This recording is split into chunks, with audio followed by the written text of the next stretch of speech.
Hey guys. Okay, so when it comes to TBC or character extensions, people often say to me, oh, but it's not visible from the street. It means it's not accessible, right? Yeah, it doesn't quite work that way. Now, I did do a video on this whole topic, I think it was about 2 years ago. I was in ISO, so I was making it work with the props I had. I had like a box and a weird horse thing over here. But anyway, what I said in that video is when it comes to the rear extension exemption, bit of a mouthful, but when it comes to that exemption, the focus is on the attachment point, not on the visibility to the street. Now, I want to use this week's video to kind of reinforce that point because we have had this question coming up quite a bit recently, but then I want to take the discussion or the conversation one step further, and I want to look at why that notion of visibility cannot work, can never work. You get what I'm trying to say here.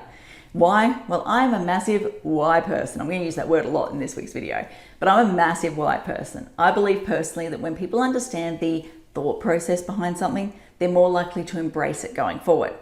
So why can this whole notion of visibility never work? I personally think there's probably two key reasons.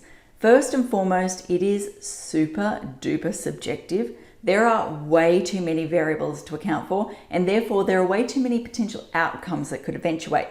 Let me explain. First and foremost, where are you measuring that visibility from? Are we measuring it from the center of the frontage looking straight on at the property? Or are we measuring it from anywhere within the frontage of the property? What if your property is only 10 meters wide compared to a property that's, and I am exaggerating here, 500 meters wide? Or are we measuring it in front of your property and in front of your neighbor's property? What if your neighbor's property happens to be a 3 meter wide rear lot access handle compared to, again exaggerating, a 500 meter wide property?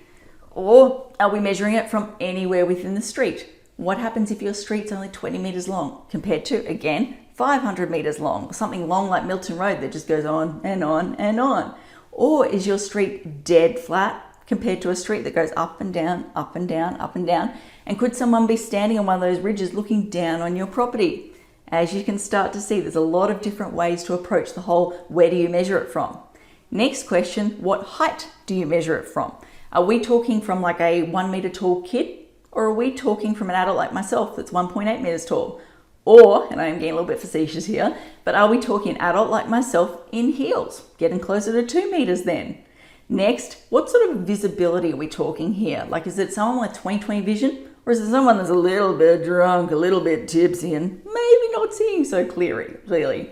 You get where I'm trying to go here. Basically, it's super subjective. There's a lot of different variables, and therefore you can get a lot of different outcomes occurring, and therefore it doesn't create a level playing field for everyone out there.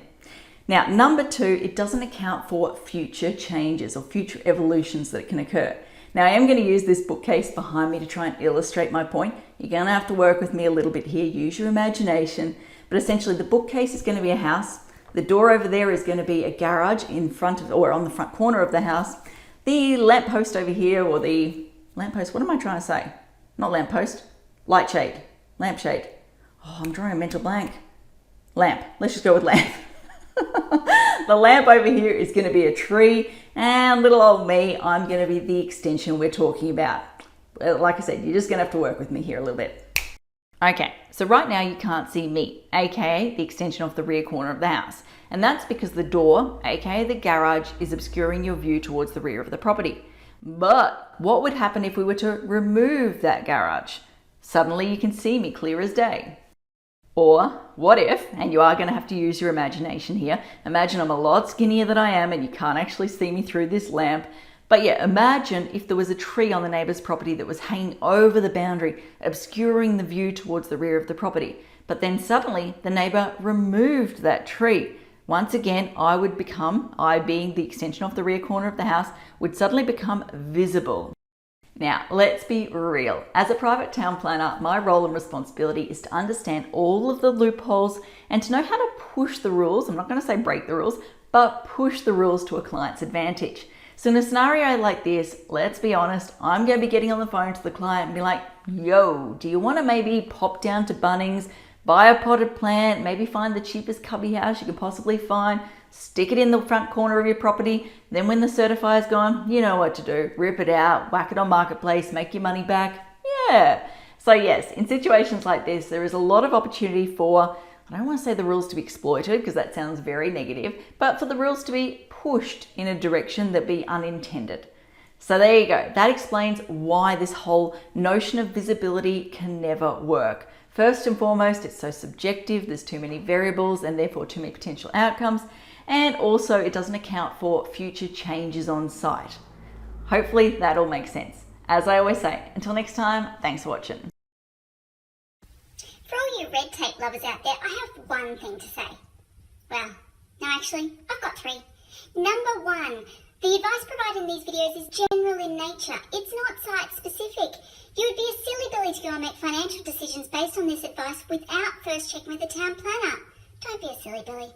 Number two, Brisbane town planning is in no way linked to Brisbane City Council. The views expressed in these videos are my own, not council's. So if you don't like them, blame me, not council. Number three, what was my number three? Oh yeah, the views expressed in these videos are accurate at the time of recording. If you're watching this video back 10 years from now, the views may not be so accurate. That's all.